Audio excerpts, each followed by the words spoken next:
ہمارے نبی پاک صلی اللہ تعالی وسلم سے جب پوچھا گیا یا رسول اللہ قیامت کب آئے گی، تو آپ نے ارشاد فرمایا یہ اللہ کو پتہ ہے۔ تو اس نے پوچھا یا رسول اللہ کوئی نشانی بتائیں، تو آپ نے فرمایا جب ماؤں کو اولاد ذلیل کرنے لگ جائے تو قیامت آ جائے گی۔ یہ کیا کہہ دیا ہے؟ حالانکہ آپ نے صاف کہا ہے جب دنیا میں ایک آدمی بھی اللہ کا نام لینے والا باقی نہیں بچے گا تو قیامت آ جائے گی۔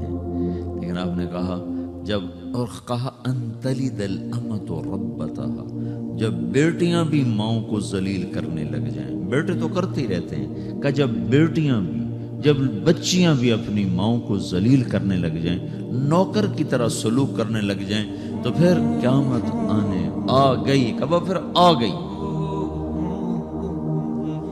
ایک لڑکی اپنی ماں کو کہہ رہی تھی بکواس نہ کر، میں سن رہا تھا میرے سامنے کی بات، اور اپنی ماں کو کہہ رہی تھی بکواس نہ کرو، تو اس کے آنسو ایسے ڈھلک کر اس کے گالوں پر نیچے جا رہے تھے، نیچے جا رہے تھے، نیچے جا رہے تھے۔ یہ آنسو وہ ہیں جو ساری کائنات کو آگ لگا دیں گے۔